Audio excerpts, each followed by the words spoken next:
Hi everyone, today I'm going to be going over problem 2 of CSM 61A's week 7 worksheet. And this problem is called Let's Build a Bear Using Object-Oriented Programming. So in this program, we are given some code, and from this given code, we want to reconstruct the bear class. And we see in this problem statement that bear instances should have an attribute name that holds the name of the bear, and that the bear class should have an attribute bears, a list that stores the name of each bear. So from this statement, we know two things. Our class must have an instance attribute called name, and it must also have a class attribute called bears, which is a list. Okay, so now let's go ahead and look at our given code. So in the first time, we see that a new bear is being created, and we're passing in a string called OSCI.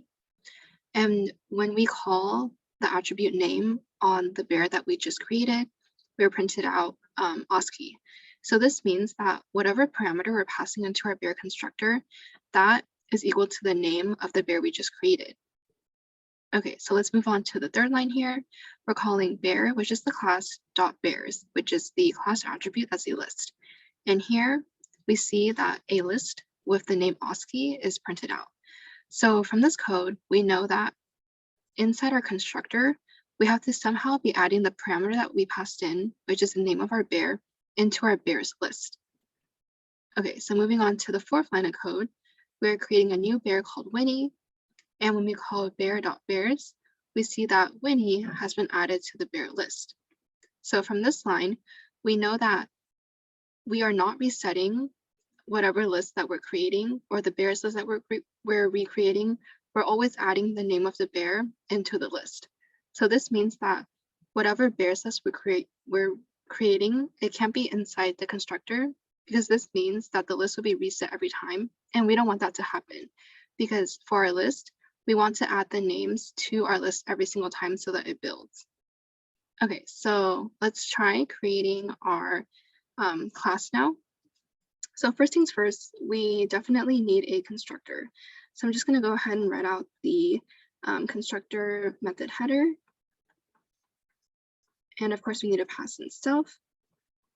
Okay, so we noticed that when we were creating our bear instances, we always passed in a string, which was the name of the bear we're creating. And this is one parameter. So because this is the name of the bear, I'm just going to call this parameter name. Okay, so let's first tackle our first attribute, which is the instance attribute name. And like we previously mentioned, whatever parameter we're passing in has to be equal to the name of the bear we just created. So I'm going to create a new instance variable just called name, and I'm going to set it equal to the name parameter that we just passed in. Okay, great. So now we have our instance attribute down. Let's move on to the class attribute bears. So we know that bears has to be a list. And from the Winnie example, we know that our list has to be created somewhere outside the constructor. Otherwise, the list will be reset every time we create a new bear, and we don't want that to happen. So I'm just going to make the bears list right here outside the constructor and set it to an empty list.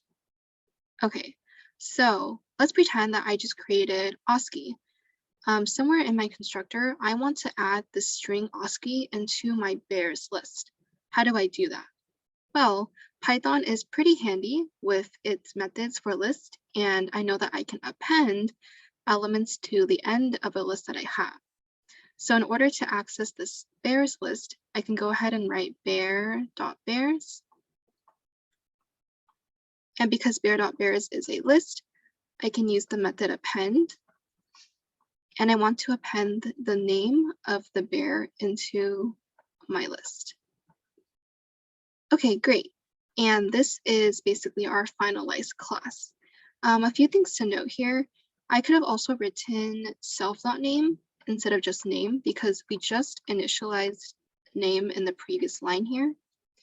And for bear.bears, I could have also written self.bears, because bears is a class attribute, so it can be accessed through both the bear class and also instances.